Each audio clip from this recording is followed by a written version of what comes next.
Good morning and happy Sunday mornings with Mel. It is the last Sunday of January. Do you believe it?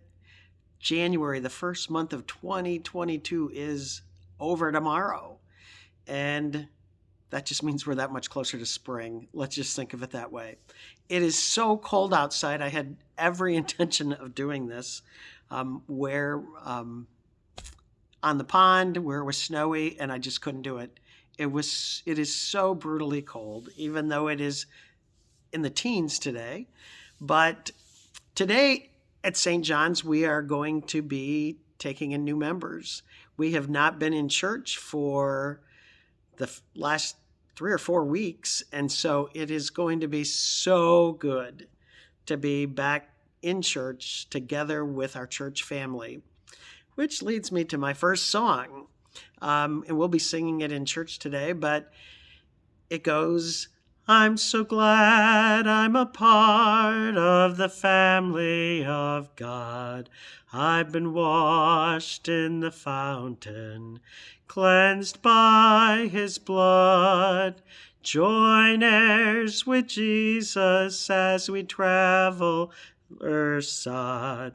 For I'm part of the family of God. You know, we all want to be a part of something. We're all part of our earthly family. We are all part of our work families. Some of you who are veterans are part of those organizations, the VFW, and all other kinds of things, Rotary, the Kiwanis. But there's something about the family of God. I think having a church family just offers so much more. And all of those other things that we belong to, that we have memberships in, like fitness clubs or Sam's Club, it all costs us money. And not that being a church member, that people don't think that it's all about the money, but it's not. We as church family are all different parts of the body. We each have different gifts, talents that we bring to the table. But church membership is so much more than those pieces and parts. It's a feeling of belonging. It's a feeling of doing, and being in other social clubs does have a sense of service, but being part of the family of God, being part of a church, just offers so much more when we are a part of the Christian faith. This week I did a funeral no, I didn't do it yet. They had her funeral, and this week I'm going to do her committal, but it was just another one of Mel's random stories. I meet this woman, we connect, and she said, would you please visit me at my house when she goes home? And so I said I'd be happy to. And she told me where she lived, and she said, you'll know my house because of this. And I said, oh, I exactly know your house because what you have in front of your house used to be in front of my great-grandparents' house. And so she asked me where my great-grandparents lived, and I said Birmingham.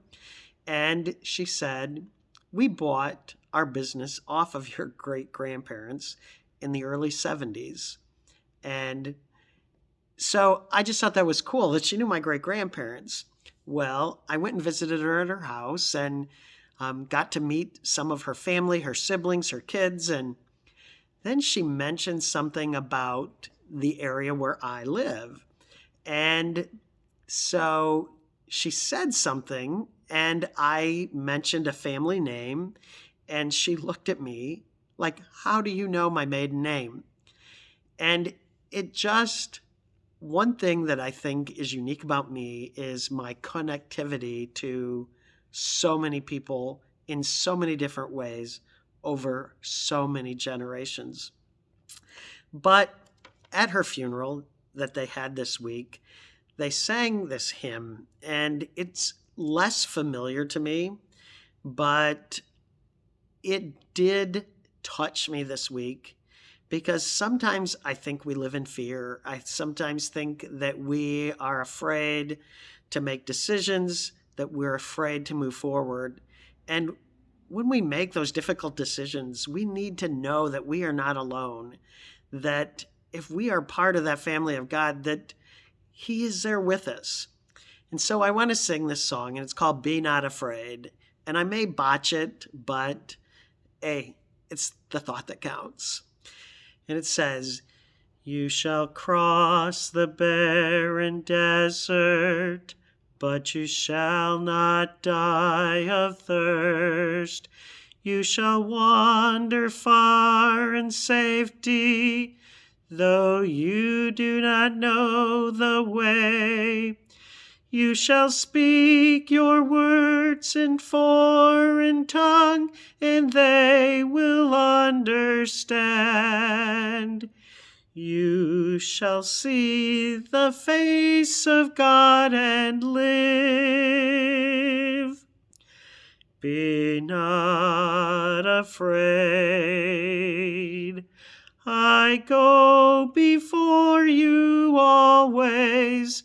Come, follow me, and I will give you rest."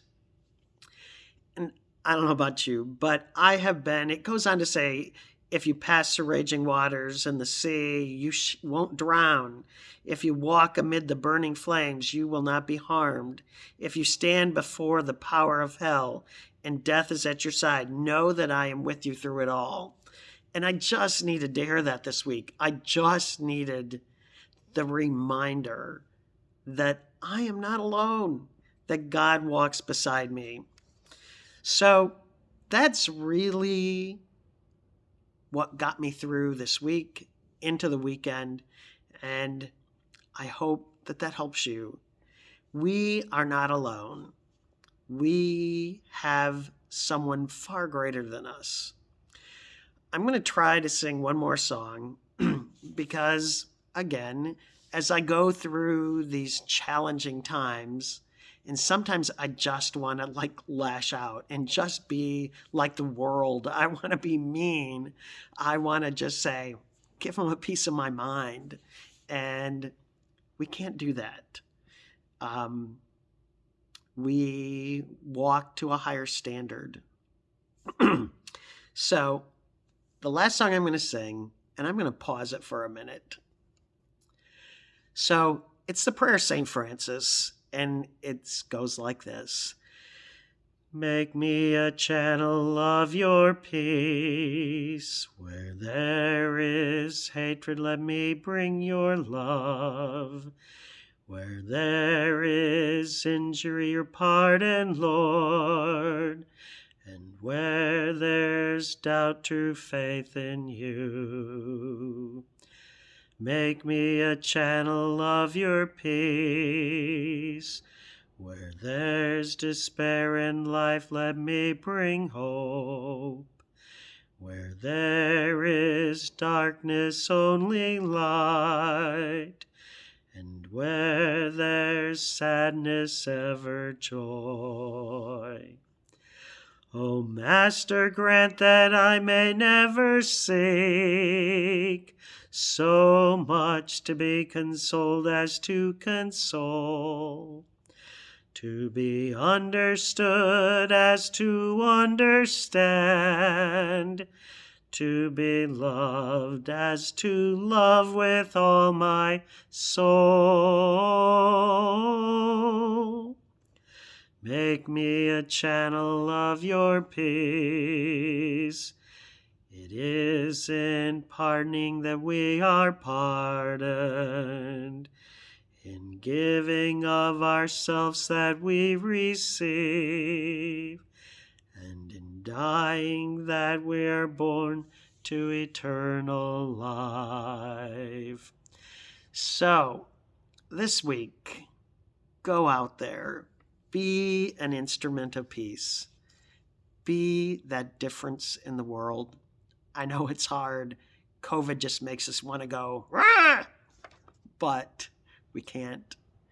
We are better than that because we are part of the family of God. If you need a place to come and be a part, St. John's United Church of Christ, 204 Leonard Street, South Amherst, Ohio, where no matter who you are or where you are in life's journey, you are always welcome here. 10 a.m., South Amherst, just south of 113. God bless you and have a good week.